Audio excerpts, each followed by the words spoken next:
Good afternoon. I'm Michael Owens. I am the producer of the Higher Ed Facilities Forum and producer of the K-12 Facilities Forum. Confusing, right? Well, we're bringing both groups together today for a very important webcast. So today we have a wonderful panel arranged for you. The topic that we're going to be discussing is back to school, what we learned and what we're doing differently. Now, as schools across the country gear up for what's shaping up to be a full return to in-person learning, we thought it was time to look at what was done right and what we'll be doing differently. There have been plenty of lessons learned over the last 17 months that we can carry into the coming fall and winter semesters, and some new best practices that have been developed. So during this webcast, we're going to discuss these lessons learned with facilities leaders from both higher ed and K through 12, and also took a look at how they're planning for the fall. We're also going to check in with lead scientist and public health advisor for GOJO Industries, the makers of Purell, to provide pointers on how to evaluate your current inventory to ensure it's safe, effective, and most importantly, being used. So we're going to do this webcast a little bit differently this time. Instead of having everyone on the screen at the same time with the Hollywood Squares look, we're going to talk to each guest individually, and then we're going to bring everyone together at the end for some questions. But with that being said, if you have questions along the way, please put them into the box on the right-hand side of the screen here, because we want to have those teed up so we're ready to go right from the start. So without further ado, really excited to welcome our first guest. We're going to do things alphabetically today. So our first guest is Mike Berthelsen. He is the VP of University Services at University of Minnesota. Mike, great to have you with us today. Thanks a lot, Michael. Nice to be here. Yeah, great to see you. Not in person, but we're almost there. Well, listen, we want to spend the next 10 minutes. We're going to spend 10 minutes with each guest. So we want to, like I said, talk about lessons learned from the past 17 months. And of course, what we're doing moving forward. So can you give the audience just a little bit overview of kind of the last 17 months, what things were like and things that really stick out to you in terms of the lessons that were learned? Sure. Yeah. I think about the sort of the three phases for us of the pandemic. There was the early shutdown phase, I call it spring 2020, when we moved all of our classes remote. We effectively sent, during spring break, we told students not to come back, shut down housing, dining, athletics, rec sports. Everybody went home, and even though staff, we kept on payroll staff, even if we didn't have work for them to do dining, custodial things. It was a time where one of the things we've learned is you look to your policies and procedures that you have in place, things that you've planned for a long time. In Minnesota, the only shutdown plan we have, of course, is a winter blizzard. So we found ourselves in the odd place thinking about a pandemic, using policies and procedures about a blizzard. But it was about, that's how do we tell people to stay home, what to do about it, how do we work in those kind of settings. Just didn't anticipate a 15-month blizzard. So one of the things we've learned, of course, is how do you do crisis management over a long term? All of our crisis management procedures and policies have been about for things happening in a short period of time, sometimes hours, sometimes a few days. Nobody wrote anything for 15 months. And so those are the things we've had to adapt over time. So now looking to the fall and beyond, what were some of the things that, looking back now, that you feel you're going to be stronger moving into this year and beyond? Yeah, I think of one thing, as an institution, I think higher ed is historically very decentralized, and everyone likes to own their own message. One of the things we figured out and have had to do, like everyone else, is centralized decision-making and centralized communication. All messages came through one voice. Things we thought never could possibly do before, but now we're forced to do. The challenge now is going to be how to unravel and find what a new normal is. It's not going to be as decentralized as it used to be, but it can't be as centralized forever as we've had to do it during this time period. But I think one of the things, the biggest lessons learned for me coming out of this is, I think we've proven to ourselves that we can be much more flexible than we thought we could be. People had to adapt, shut down and change the entire operation of teaching, administration function in a day. And still operations and projects moved ahead. Enterprise software systems still got done. Teaching still happened. And we were able to do things that I think nobody thought we could actually do. Yeah. And I think that will really play for us going forward in a different kind of mindset, that we can do things that we didn't think we could do. Yeah. And I think we said is that, one of the easiest things was shutting it off, but getting everybody back, and especially faculty and staff going back. So what are the, in Minnesota, what are the protocols now moving into the fall? Requiring vaccines, anything, where do you stand today on that? Yeah, so I'll address the vaccine piece first and then kind of go to the other. Minnesota is not requiring vaccines, unlike many other campuses. We also did not require COVID testing. We decided we used public health advice and recommendations. We did an enormous amount of communication about the values of doing these things. We made them very available. We found that worked. We didn't have big outbreaks. I know there's some places, in spite of doing that testing, they still had big outbreaks. We were fortunate our positivity numbers were less than most. And we've done surveys to see, and we believe that over 90% of our community has been vaccinated. So, that's our circumstance, and that gives us, we think, the right place going forward.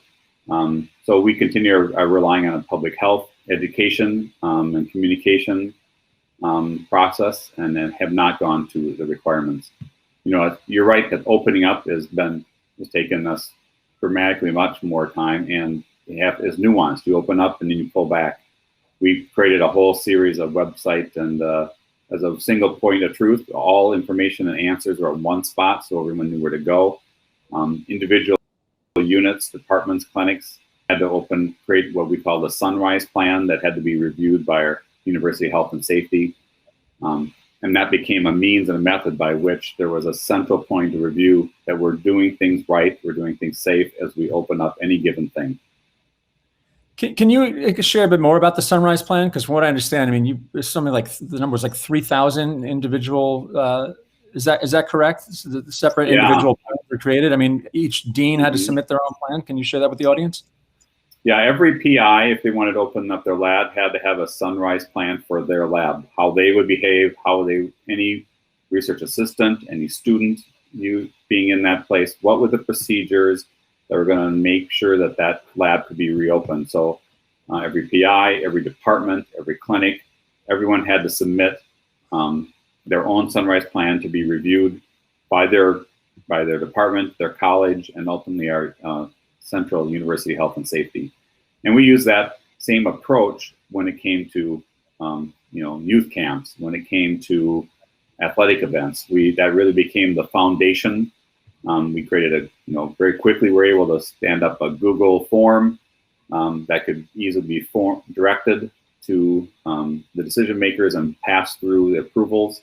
It was a really good thing. We created it very quickly at the beginning of the process, and we've been able to use it throughout the entire time. Great. Now, beyond the obvious things like PPE and other things that you had to procure last year, did you make any major facility upgrades to HVAC or invest in any new technologies on campus? We did not. I think we did follow the science that we really found that things weren't being passed from building to building so much, but the changes, we utilized the capacity of our existing facility. So whenever possible, we were increasing air exchanges, and we were increasing the hours that extending dramatically the hours that the building was flowing, and directed much more clean, fresh air from outside of the building in. So we did not make this new investments in technology, but I think because we'd had a really robust research facility infrastructure, we were able to utilize that to operate in a way that increased the air quality and the safety of the spaces. And I bet you didn't hear from any vendors trying to sell you stuff last year that was going to right? There was an active long list of vendors. How did you manage to sift through the noise? I mean, to be honest, when it was coming through that, we actually ran sessions to try to, look through and educate facilities leaders, but I know there's still a lot of, misleading or information that's out there. So beyond, looking at that and other things, even with, sanitation, disinfection, how are you managing that fire hose of information that was probably being thrown your way? Yeah, well, we created, like I expect many others, we created work teams around various areas of the pandemic. And there was one, engineering. We tied some of our facility engineers to our university health and safety folks, as well as some folks in our medical school, and worked through plans about what we did now, and our vice president for research. So we worked through what our standard procedures have been, what our capacity were, what would be effective and meaningfully different, and what was the right, and came through a facility approach that we reviewed with all those teams, and everyone agreed that was the right approach and appropriate one, and then we posted that on the website too. So these are sites that we can share as well at the right time with the group. So, I know, and we have K through 12 audience and the higher ed audience. And I think that, there's different concerns. I think, obviously parents are concerned about young children going back into K through 12. College kids are college kids. They're not worried about coming back onto campus. And a lot of them were still there last year. But faculty and support staff coming back in there and return to work. As you just mentioned, I said one of the big things coming out of the pandemic was you realize how flexible you can be, that work can be done from anywhere.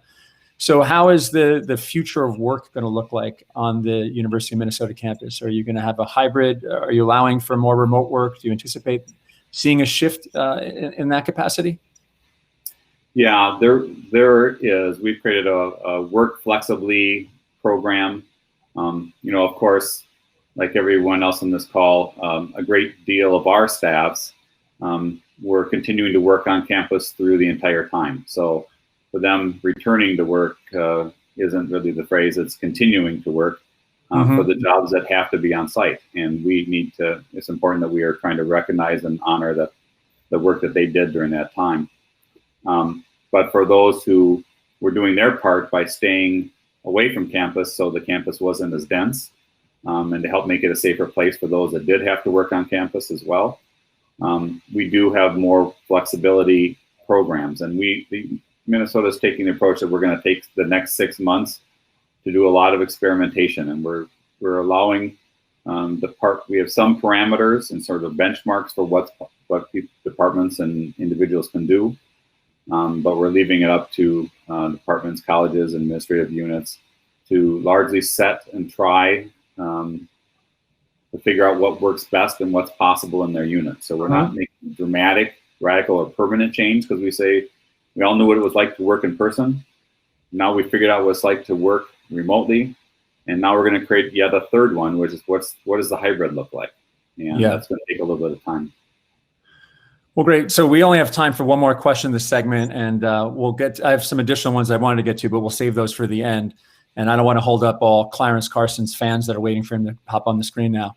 But there's silver linings, right? There's a lot of silver linings that came out of COVID. Is there one that sticks out to you specifically as it relates to facilities and university operations that you think that, the institution will be stronger as a result now? Well, I mentioned it before, but I think the biggest thing is both the institution as a collective and individuals figured out that they could do things significantly different than they did before. And I think that will enable us to try and to be willing and prepared to try new things more often. I think the long-term, the thing that'll take longer for us is how to, 25% of our campus is offices.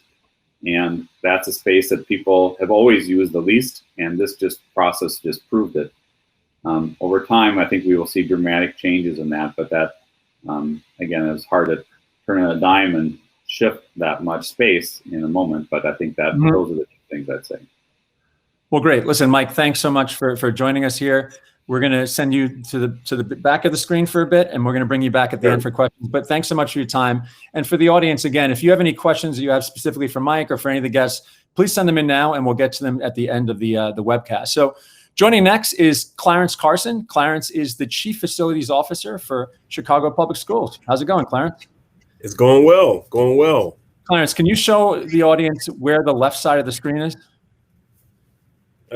It's difficult because it's backwards. Our cameras, there's a mirror image thing going on here, so it's confusing. But hey, listen, thanks for joining. As I mentioned, this is the first time we're bringing together higher ed and K-12 facilities leaders because there's a lot of lessons learned. And as a matter of fact, our event in the fall, quick plug, we're bringing both groups together for the first time, so that'll be interesting.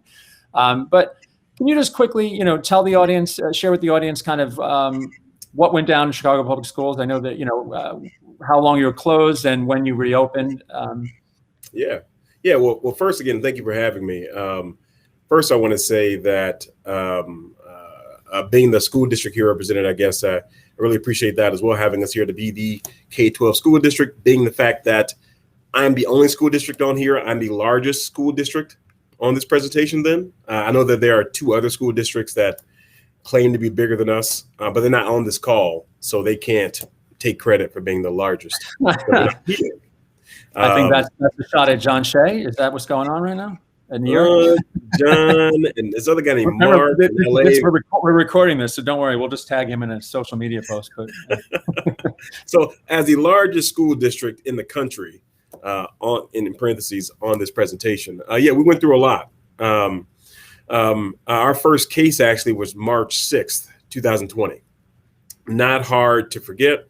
That was our first case here. I think we were one of the first cases in the country in a K-12 school district. I think after us, there was some in Kentucky and some other places as well, but we were one of the first to have a case here in a major large school district. And that took a lot. You can imagine at that time, we all didn't know very much about the pandemic or about the virus at that time. We all thought it might have been airborne more than anything else. And that, when we did the cleaning of that space, which actually happened at a special needs high school here in Chicago, you can imagine the intensity it took, the scrutiny it took for us to really figure out what was going on. We worked with EPA, we worked with the CDC, we worked with Illinois Department of Public Health, the CDPH, Chicago Department of Public Health as well, all to try to understand what was happening in that one building. You can imagine the suits we were wearing, all the tarps, all the cleaning solutions we're using to disinfect. That building was hygienically cleaned and disinfected at a very high level. So that took a lot. You can imagine after that occurred, it spiraled out of control for the entire city and for the state and for the country. So our last day of school was actually March 16th. So 10 days later, our governor placed our last day of school being on a Monday, the 16th. And then from there on, we had no more school until January, in-person school till January 2021. And you guys didn't really fully reopen until later in the spring, right? Is that correct? Well, so January 2021, we start bringing back in students, and then we phase them in over time. So we got to high school students last in the process. So they came back, I think, around May or so. But you can imagine our last day of school was June 22nd. Yeah. So we had multiple different phases, and you can imagine we had multiple different entry points of, okay, this phase into this school over and over again as people kept re-enlisting back to come back to school. So looking to the fall, what's the plan for the fall now in Chicago?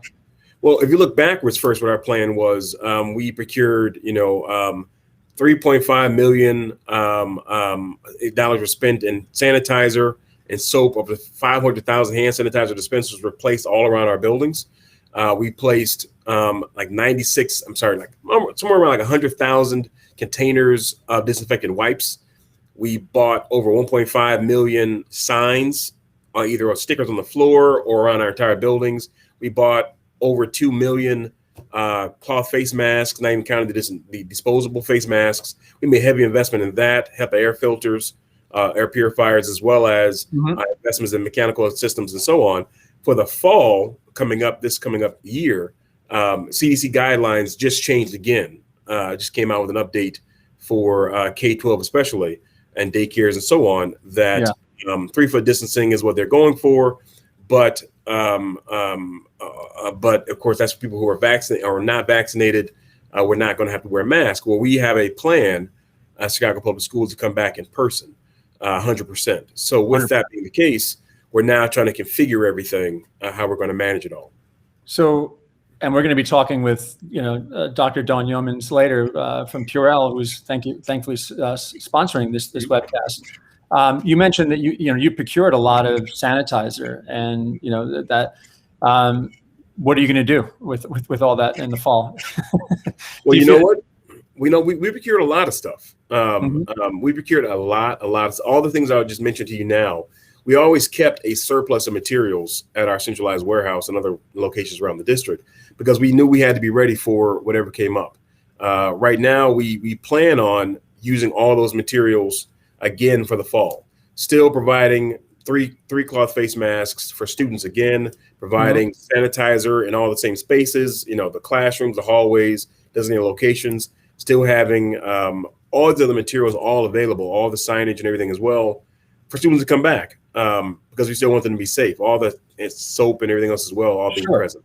But the sanitizer, GOJO Purell actually was a vendor we bought from that actually helped us out very early on. You can imagine at one point where no one could buy materials, there was someone we were able to buy with, because we are a large institution. We have, 70 million square feet. We have 1,300 buildings, 600 campuses. We are a large institution. So much like New York and LA and other school districts, we had to jump on that early. Otherwise, the supply chain would have been very difficult for us. Well, I recall a conversation you and I had a few weeks back. I think you mentioned that you were even looking to make your own sanitizer at one point, were you not? We were, actually. As you can imagine that, when supply chain is drying up around the country, at some point you had to figure out, and then nothing against, GOJO or any other companies, of course, but the prices were just spiking for everyone, because there was just so little material out there. Yeah, of course. So at some point we had to figure out were we going to even investigate making our own product, just because we just had to be prepared. But not having product was not an option, and we wanted students to be safe, staff to be safe as well as they returned into the schools. We are the safe, warm, and dry part of our district, and we cannot let anyone down. So looking to the fall and looking at lessons learned, what do you think is the biggest lesson from a facility standpoint that you've taken away from the past year, and that, that you think that your district and your operation is going to be stronger as a result? You know what? I would say that something that I know the higher education side has also taken a lot of effort into as well. But I know their target market is different, is really getting a lot of stakeholder engagement. Early and often getting people's feedback on what we're doing, how we're doing it, what do they consider the most important parts of our investment strategy, and really heeding that in our plan, and really involving them into it. Again, we have students that go as young as pre-K up to 12th grade.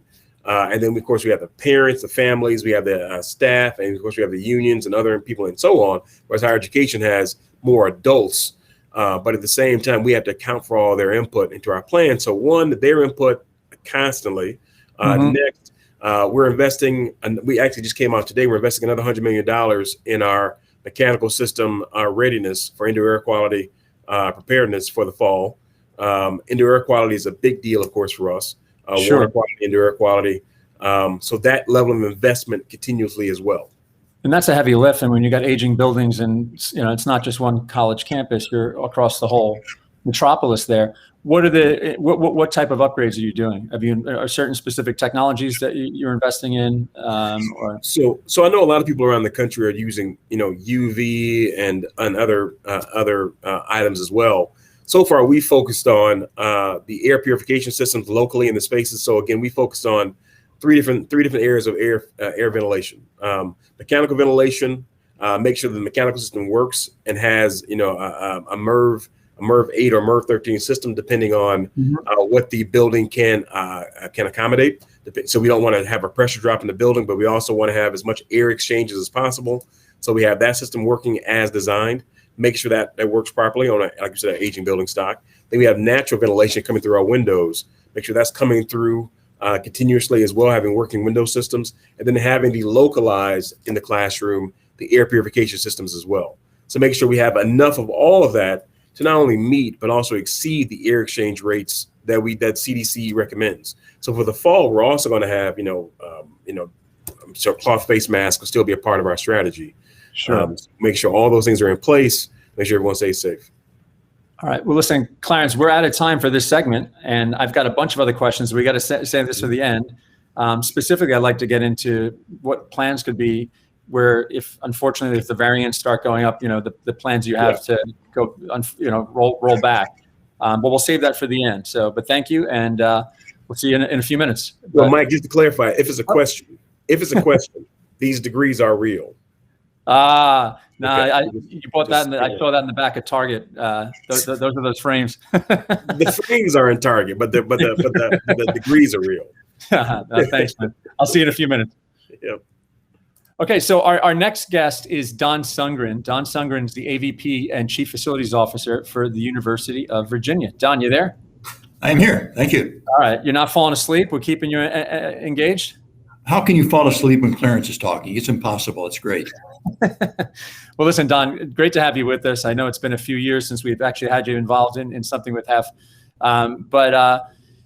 Just walk us through quickly, what over the last 17 months, school closing and, or did you close? Let the audience know. And then can you then quickly get into what you're doing for the fall around vaccinations and reopening? Yeah, so 17 months, Michael, sometimes it feels like it's only been a short period of time. Other times it feels like it's been multiple years. But yeah, 17 months, similar to what Mike was talking about in Minnesota. We went to restricted operations at the university back in March of 2020. And from a facility standpoint, we skinny down our forces. Anybody that could work remotely left and worked remotely. Those that could not work remotely, we still sent a bunch of people home. And as Mike mentioned in Minnesota, we continue to pay them through the period. And that period lasted from early mid-March to about mid-June, something like that. And then we started to ramp back up to get ready for the fall semester. Not quite sure at that point in time what fall semester is going to look like. Again, the people that could work remotely continue to work remotely, and they still are for the most part today. Then fall semester ramped back up in a hybrid situation, and we saw that in the fall semester, some in-person classes, others remote. Spring semester, a few more in-person classes, and the others remote. But now we're looking forward to, the assumption is we will be fully 100% in-person classes come this next fall semester. And if something turns out to cause us to do something different, then we'll need to be prepared to step back and look at it in a different way. Okay, well, and that's what I just mentioned that Clarence I wanted to hit on is, what are the plans? I mean, no one wants to roll anything back, but do you have a pretty robust plan in place that if things do, a playbook, I guess, of sorts? And I say that, and I saw a question from Pete Strazis. I remember him talking with him last year. Again, there was no playbook for this, but I'm sure that you've developed a pretty good one now. So yeah, there was no playbook, and we've not gone through this. So sometimes, people ask me how it was back in the 1918 pandemic, and I got to remind them I wasn't really there for that. But there's no playbook for this, and so whatever we do in our future of work coming up, like Mike said, it's going to be a beta test. We'll go into it with a plan, assuming full in-person classes, and then we'll adjust as we need to over time. It's not going to be cast in stone when we start out. Likewise, if something occurs through one of the variants or something like that, we've got to adjust so we don't have 100% in-person classes, then we'll have to make that adjustment. I think today we are a lot better off in preparing for that in a short period of time than we were before, though. Again, as Mike alluded to, there's remarkable work done in a short period of time back in March, April of 2020. But, had we been through a pandemic recently, we would have been really prepared for this pandemic. Likewise, if we hit something this fall or later, we'll be a lot better prepared than we were this last time. We've gone through a lot of lessons learned. We've put together coordination groups across the university, operational logistics team, and different teams like that to help guide us through all of this.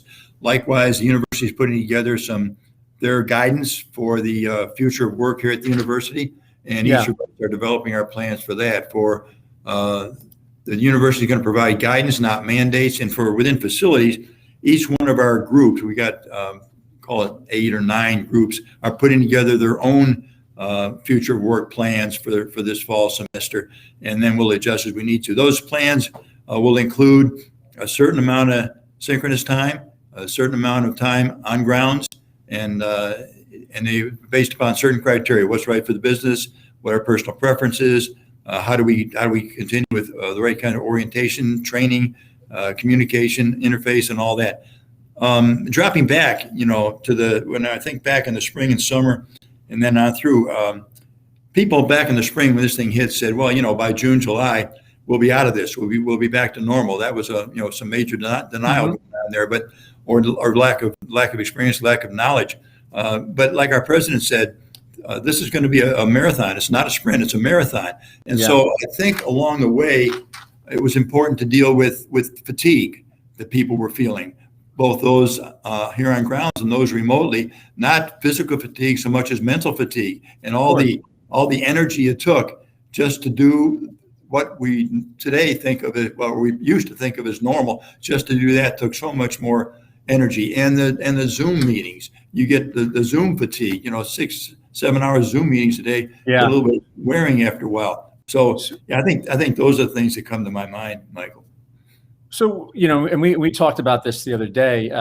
When we say return to work, you mentioned it's not return to work, and similar thing as Clarence said before, because everyone was working through this, even if they were working remotely.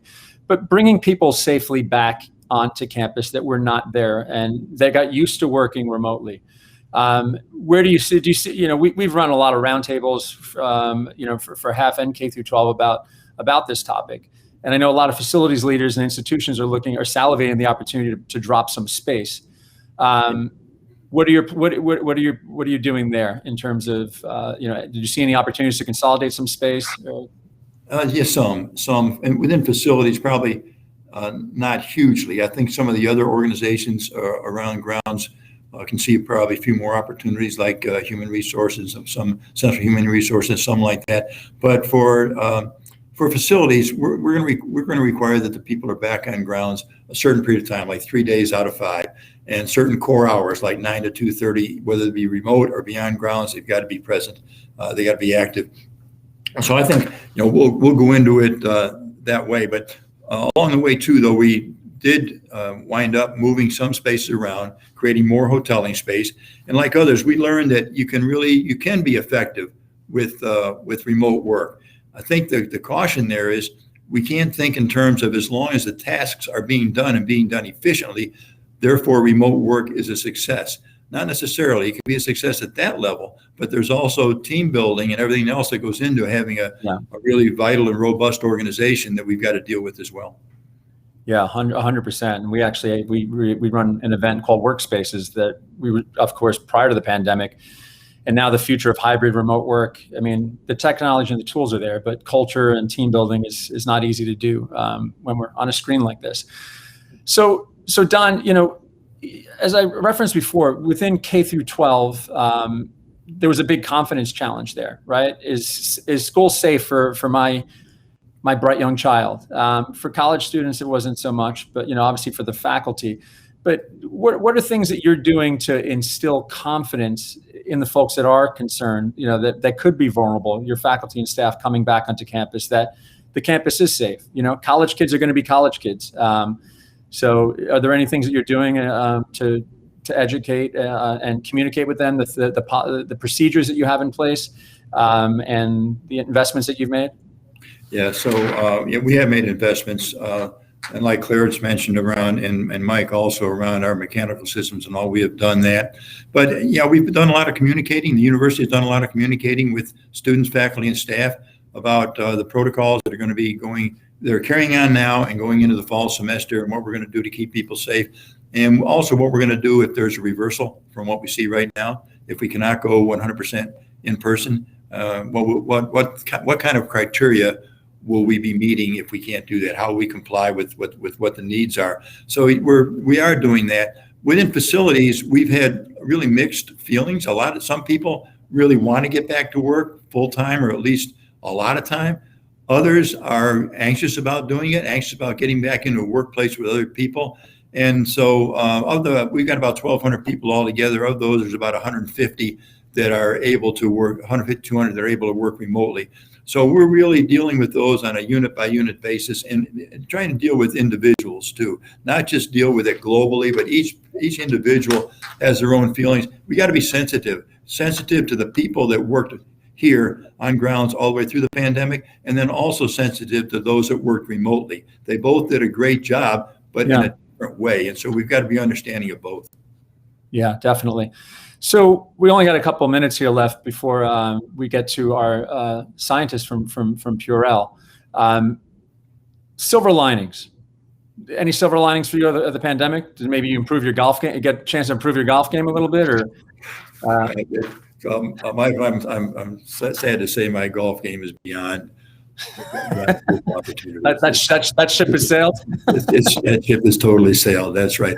I'm like Clarence. I don't know left from right with my golf game. So, but yeah, definitely some silver linings. Just fantastic. We saw that the organization, speaking of facilities, but also broadly the university, the organization and the individuals in the organization really rose to the challenge. The challenges that kept coming. We didn't know they were coming, and all of a sudden they were there. What do we do with this? We got into wastewater testing or residence halls and things like that we had not done before. And we got a medical center here. We had to support the medical center. We converted some rooms over there to negative pressure rooms so we could take COVID patients, and just did a lot of things like that. And it wasn't a matter of top down. It was a matter of the people that knew how to do what needed to be done, going out there with their own motivation, their own initiative, and getting things done. So I think that's a fantastic silver lining. It was mentioned before too. We take those things forward now. It's amazing that we learn a lot what we can do as long as we allow people to do. And so now it's a matter of staying out of people's way a little bit and motivating them, allowing them to do, and thanking them for it. So. Yeah, no, 100%. And thanks for taking the time for this segment. As I mentioned, we're going to bring everybody back together at the end of this webcast. So thanks, Don. And if you have any questions for Don, for others, please, again, put them into the chat on this side of the screen. Now I'm excited to welcome Dr. Dawn Yeoman. Yeoman's with GOJO Industries Purell, who's going to share some of the latest research around sanitizers and disinfection. Dawn, you there? I am. Thank you. Did I say your name incorrectly? I feel like I just did. You can correct me. It was close enough. I'm okay. I left an S off, I think. But you have the doctor part as a scientist. That's important to me. All right, that's the more important part. Yeah. That costs a little bit of money, I bet. But so listen, thanks. I'm excited to have you with us here. To talk about that. I saw in the questions, which we're going to get to in the end, Pete Strazes from Western Michigan just asked, what's everybody going to do with all this sanitizer and masks that we bought? Are we going to use it all? And I referenced that with Clarence before. So I know that we're going to get into that here. But before we dive into that, hygiene became the big thing right at the start of the pandemic, as we were discussing that, there was a run on sanitizer, but then we quickly realized that that COVID was airborne. So that's where the focus went on to HVAC and the MERV filters. What do you see now as people are starting to revert back to some of the old habits? What concerns you at the moment, or does anything concern you, or specifically around sanitizer? And is there anything that we should be thinking about as we go into the fall beyond COVID, right? Because I think that some of the things I've seen is that we could have some other issues. Yeah, as a scientist, there are a few things that worry me. As a human, I understand the desire to get back to normal. So I think that's something that we have to balance. I think it was Dawn that mentioned fatigue. And I think another area of fatigue is hygiene fatigue. I think, this pandemic is unprecedented. It seems to be constant in evolving guidelines on what we need to do. As you just mentioned, we learned that, COVID is primarily an airborne disease transmitted through respiratory droplets and aerosols. So really, what are the hygiene behaviors that we do need to take into account as we adopt our infection prevention plans? But before we go there, I want to take a step back and remember a year ago, we knew nothing. And as everyone's already mentioned, we were able to adopt good plans. An example that I find interesting, if we look back a year ago and states were coming up with their own guidelines, especially as we consider what to do with reopening K through 12 schools. In one case, I remember there being a state that had a single infographic as an example of what they needed to do to open safely. And then another state had 2,000 pages. So I think we're in a much better position now where we understand what are the right evidence-based practices that we need to adopt. One of the things that I am worried about are relaxing some of the hygiene recommendations. It's great that we now have vaccines. We understand how the virus is transmitted, but a lot of our population is still not vaccinated. You know, as we consider K through 12 schools, under 12s right now are not vaccinated at all. So I think as we look at masking or not masking and the adoption of other hygiene behaviors, we need to consider the environment and who are in our school systems. And I think we need to balance not getting overconfident, but also using evidence-based best practices and really focusing on the hygiene practices that make sense in that setting and are going to have the biggest impact. And you mentioned other viruses. I think it's been easy over the last 17 months, and rightly so, to focus on SARS-CoV-2, the virus that causes COVID-19. But we mustn't forget that schools have always, both K through 12 as well as higher education, have always been sources of germs and sources of illnesses, right? The colds, the flus, the stomach bugs, they've always been there. You know, if we just consider K through 12 schools, I think I saw an estimate that 69% of children in K through 12 schools actually missed at least one day of school in any given year, with up to 15% missing more than 6 days in a year. So have I read it correctly? Are we expecting this year to be another year of like significant cold and flu as well? You know, the short answer is yes. I think we've forgotten a little bit about it because people have been wearing masks. There's been increased hand hygiene. There's been surface hygiene. So we haven't had a lot other than COVID to deal with in the last 17 months. But scientists are very concerned because we've not had exposures to the typical flus and colds. We have been, having all of those infection mitigation strategies that as soon as we start to relax it and kids are no longer wearing masks, that they're going to be surges. And indeed, that's what we've seen in other countries that have reopened without all of the mitigation strategies in place. So one thing is that, not all sanitizer is created equal. I think I have an image I want to bring up. I'm actually staying in a hotel. And I went down to the bar last night, not to have a drink, just to look around. And this was the sanitizer on the bar. And I took a squirt of it, and it smelled just like the stuff that you could see in the background. It smelled like tequila. But, can you explain to the audience, because I know, as I mentioned, we were talking with Clarence there, a lot of districts, because they didn't have access to it, were creating their own. And I think everyone listening can all kind of realize that you've probably used some sanitizer throughout the past 17 months and you're like, oh. So what's important about the sanitizer that we want to share with the audience? Yeah, so let's be honest. At the start of the pandemic, there simply just was not an adequate supply to provide the sanitizer that we needed. Most of you probably know that hand sanitizer is regulated by the Food and Drug Administration as an over-the-counter drug. So basically there are rules, there are guidelines, and there are restrictions on how to make the product, what goes into it, to make sure that it's safe and effective. But because there wasn't enough supply at the beginning of the pandemic, the FDA kind of relaxed that and allowed temporarily other companies to manufacture hand sanitizer just to meet demand. And that's when we started to see these kinds of, I call them tequila scented products. There were distilleries that were rightly kind of using their resources to provide what was needed in terms of hygiene products for safety. But these things smell, they're gloopy, they're runny, they irritate hands. So they're not great product to continue to use when indeed now we do have supply of some of the better products. And I would say, in addition to kind of looking and smelling bad, there have been a number of reports by independent companies that have shown that there are toxic chemicals in some of these sanitizers. I think we heard, just a couple of months into the pandemic, there started to get lists of banned compounds with more than 200 manufacturers and products that were banned by the FDA. And even now we're seeing chemicals of real concern, things like benzene and acetaldehyde that can cause cancer in these products.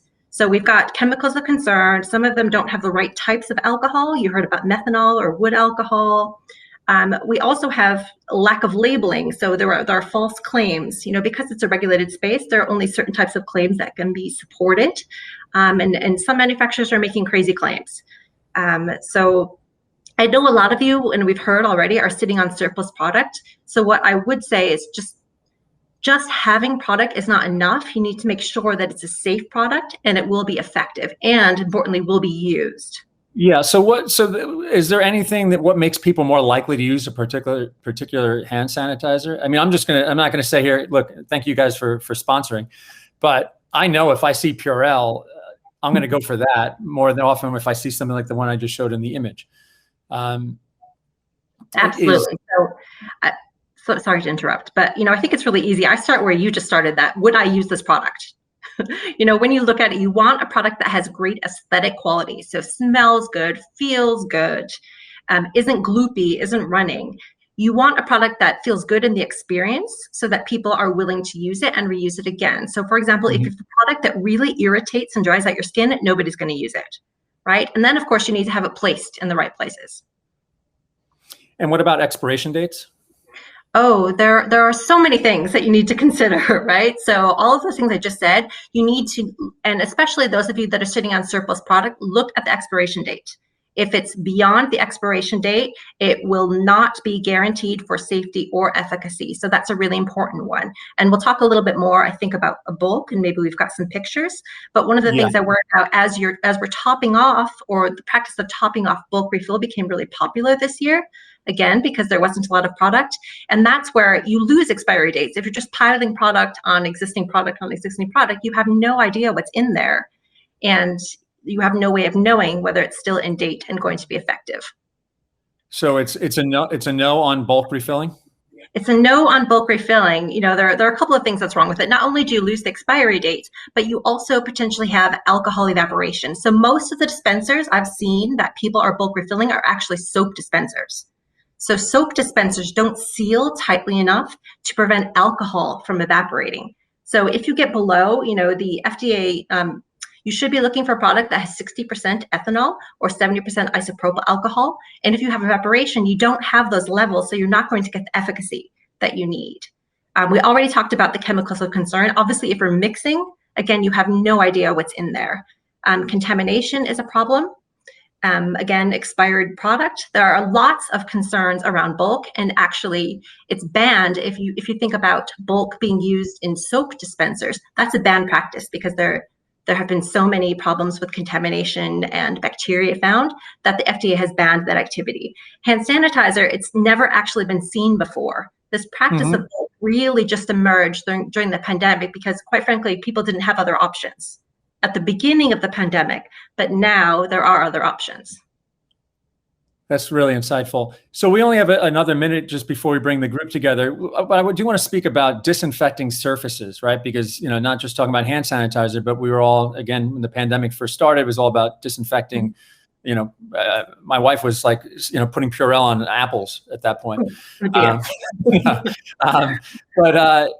Why is that still important? So very, very quickly, surfaces are still important. Yes, SARS-CoV-2, the virus that causes COVID, is primarily respiratory and transmitted by aerosols, but all kinds of other germs are transmitted by surfaces. An ABC report said school surfaces contain up to 15,000 germs, right? So it's really important to disinfect. Don't necessarily disinfect every single surface 1,000 times a day. Focus on the high touch surfaces. And, we don't have time to cover it in a lot of detail, but make sure you're using products that have lowest toxicity possible. Children, 1 in 12 children have asthma. A lot of people are sensitive to allergies. And we have to make sure that as we're disinfecting more and more, there's the potential for more exposure. So use the lowest toxicity products that you can. Wonderful. A lot of wonderful information here. And I see some questions coming in specifically for Dawn, but why don't we bring everybody together?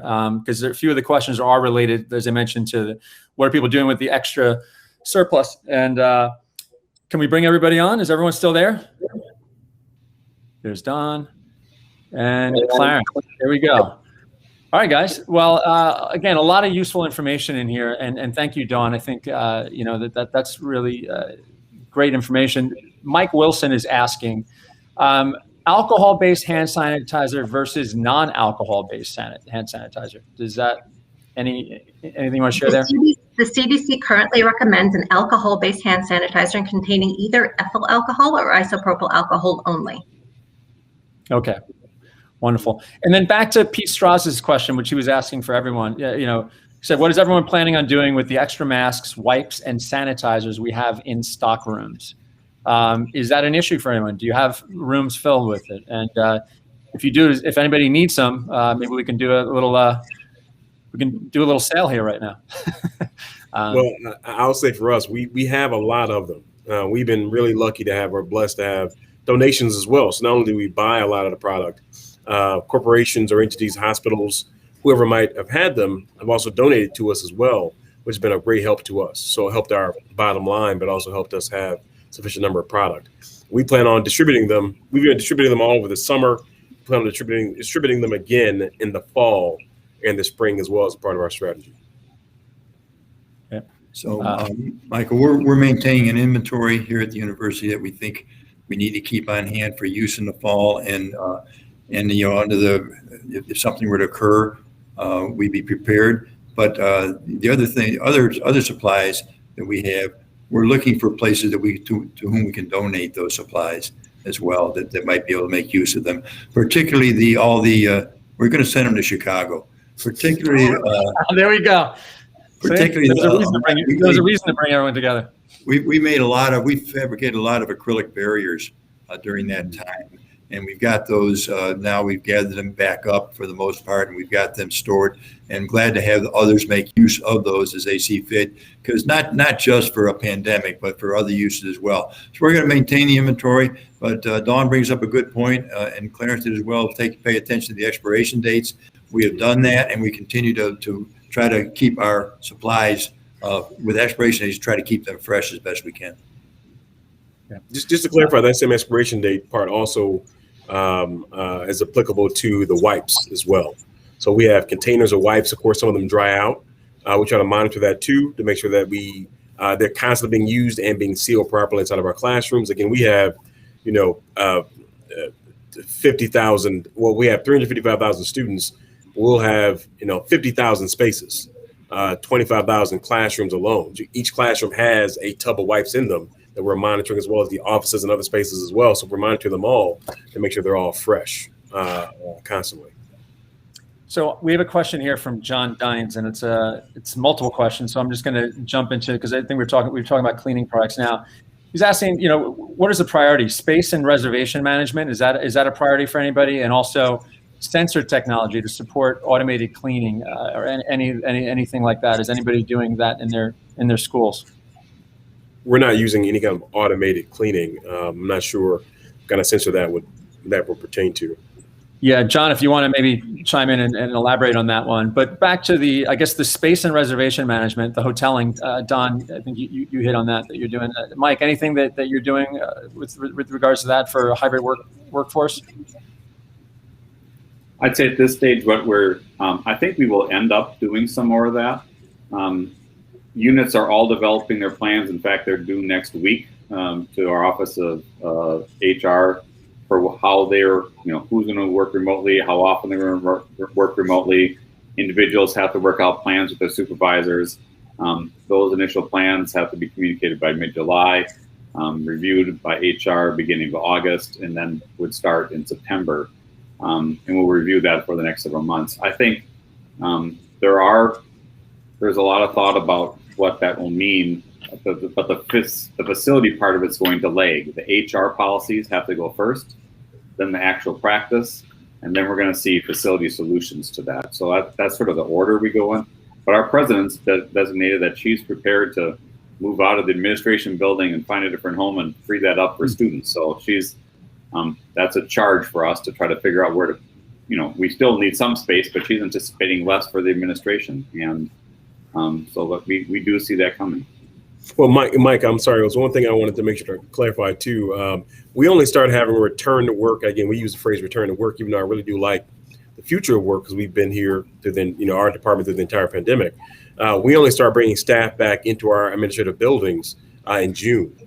So we're only phasing back in right now 2 days a week, a staff returning right now, and then it'll go to 3 days a week, and then it will then come back to full back, August or so on. But our city of Chicago only just opened recently back up. Our staff as a government entity only started back, staff coming back. You can imagine as a government entity, remote work was very strange for us. That's not something we allow. So that probably won't stick around, but it's something that will be, I'm sure, talked about for quite a while.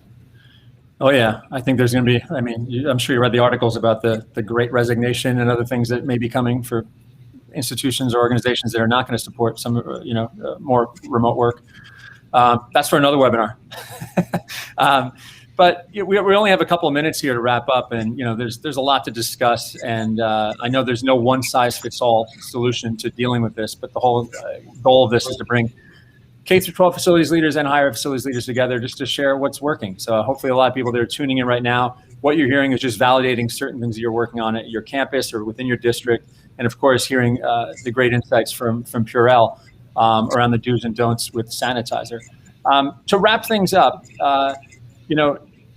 Don, you got a joke for us? Oh my goodness.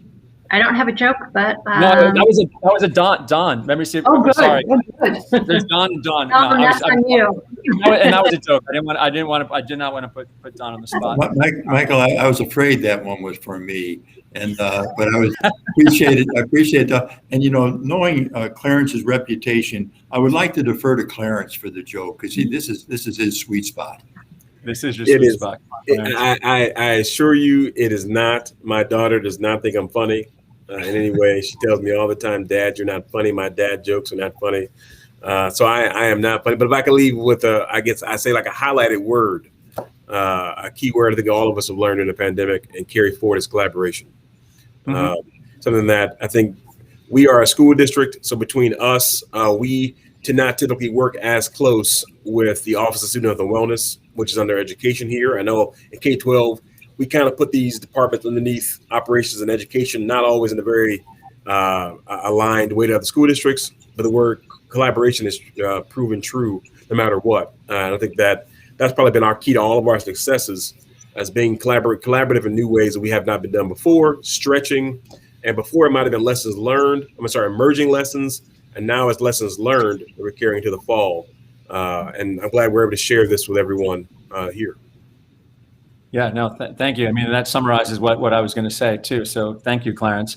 That's what the nature of HEF is all about in the K-12 Facilities Forum is, to bring people together to collaborate.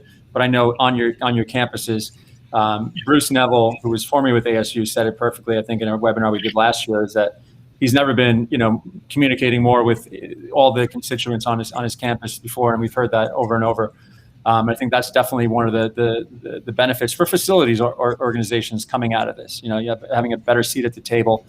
I guess one thing, and I know we're going a little bit over, so if people have to tune off, of course we'll put this up online. So since we have everyone here, just one last thing is that, there's a lot of folks that will say that this pandemic is going to accelerate the healthy buildings movement, right? Where the rooms, the buildings that we occupy matter. Cleaner air, cleaner water. Do you see moving forward that in future projects that you're going to be thinking backwards on the pandemic? Mike, do you think that future projects that you'll be looking to making design changes or operational changes, or am I off on that one?